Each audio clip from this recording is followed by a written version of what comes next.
I'm Nicole Lappin, the only financial expert you don't need a dictionary to understand. It's time for some money rehab.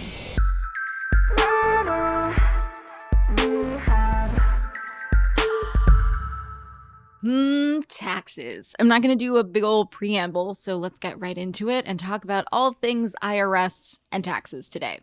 First up, let's talk due dates. This year, the deadline to file is April 18th, and that's only if you owe taxes. If you know for sure that you're getting a refund, the government is happy to just keep your money. Now, that is your money. You need to get that money. But if you're getting a refund, you do have up to 3 years to claim it. After 3 years, though, the government will just keep your refund forever and ever, and you can't get it back. But if you are getting a refund and you don't necessarily need the money ASAP and life is really complicated and busy right now, this is something you can just take off your plate for a while. Because let's be real, the IRS is not in a rush with anything. They can't be. They've been hobbled by cuts to their funding. I mean, between 2010 and 2019, adjusting for inflation, they lost 20% of their funding, which sounds great, right? Nobody likes paying taxes, but our taxes fund the government. They pay for national parks. They pay for food safety inspections, hurricane detection, and upkeep of federal dams. So not funding the agency that makes sure every other part of the government has enough money to function makes the entire system just less efficient. The IRS started this season with 10 million unprocessed tax returns from prior years. That's like if you go to class without doing your homework and then the teacher assigns you even more homework. It makes doing the day's work all that much more difficult because you don't have to do the work from the night before first. It also means that the IRS has way less time to answer the phones or process your returns because they're just struggling to play catch up. They've also reached a point where they're essentially unable to audit the most complicated types of returns. The IRS, of course, doesn't just collect taxes from you and me and your mom. They also collect taxes from the likes of ExxonMobil and Elon Musk, who have far more complicated tax returns than your mom, I promise. Back in 2010, Americans earning over $5 million were audited at a rate of 16%. These days, the audit rate for Americans at that same income level is down to 2%.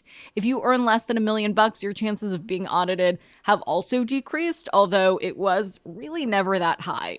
The audit rate is currently 3.8 returns out of every 1,000. If you do get audited, unfortunately, it will take a while because there is that backlog. But nobody wants to be audited. So here are some very simple tips for avoiding an audit.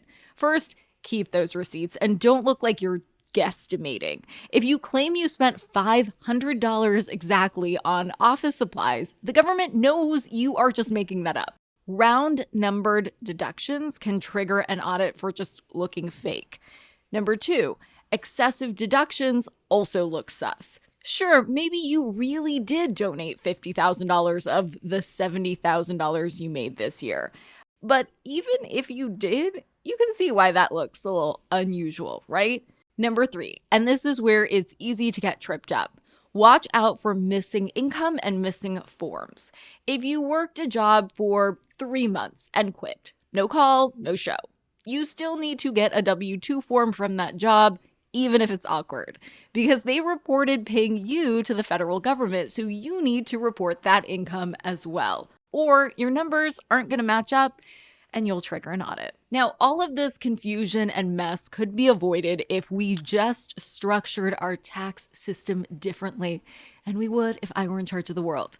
Almost every other functioning government on Earth just sends their citizens a bill, and said citizen pays said bill, and everyone just moves on with their lives. Obviously, we've decided to do things the hard way here. And that system works great if you're ExxonMobil or Elon Musk and you can afford to have a herd of tax attorneys and CPAs work the system. But if you just have your salary, a 401k, and 2 kids, the system is probably way more complicated than it needs to be. Even politicians know this. And as part of $80 billion the IRS was recently given to try and hire more workers to deal with the backlog, They also want to set up an online program to allow taxpayers to file directly with the IRS. If you have simple returns, instead of paying money to a tax service or a software company, you could really just do it yourself. Because why do you have to pay money to a company to find out how much you owe the government or to get your refund? The answer is lobbyists. No, really, companies like H&R Block and TurboTax have spent decades and millions of dollars making sure the tax process is so complicated that you are forced to pay for their services, which is pretty uncool of them, if you ask me. Other than that, a few things you should also know this year. If you live in an area that was under a national disaster declaration, this year you might be eligible for an extension. And this is a true extension on both filing and paying. But generally this year, refunds might be smaller because of the pandemic tax breaks that have ended. There is some good news, though. As long as you don't live in Georgia, Massachusetts, South Carolina, or Virginia, you probably don't owe income taxes on any sort of one-time inflation relief payment that you may have received from your state. And if student loans ever get forgiven, it looks like you won't have to pay income taxes on those either. And finally, for all my teachers out there in the trenches, tax deductions for teachers from kindergarten through high school have gone up to $300 for unreimbursed expenses. So save those receipts next time you get hand sanitizer, dry erase markers, or whatever for the classroom. For today's tip, you can take straight to the bank. In 2023, the maximum amount you could save for retirement has increased. For workplace accounts, it's gone from $20,500 to $22,500, and for IRAs, it's gone up $500 to $6,500. So start budgeting now to try and take advantage of those increases. Money Rehab is a production of Money News Network. I'm your host, Nicole Lappin. Money Rehab's executive producer is Morgan Lavoie. Our researcher is Emily Holmes.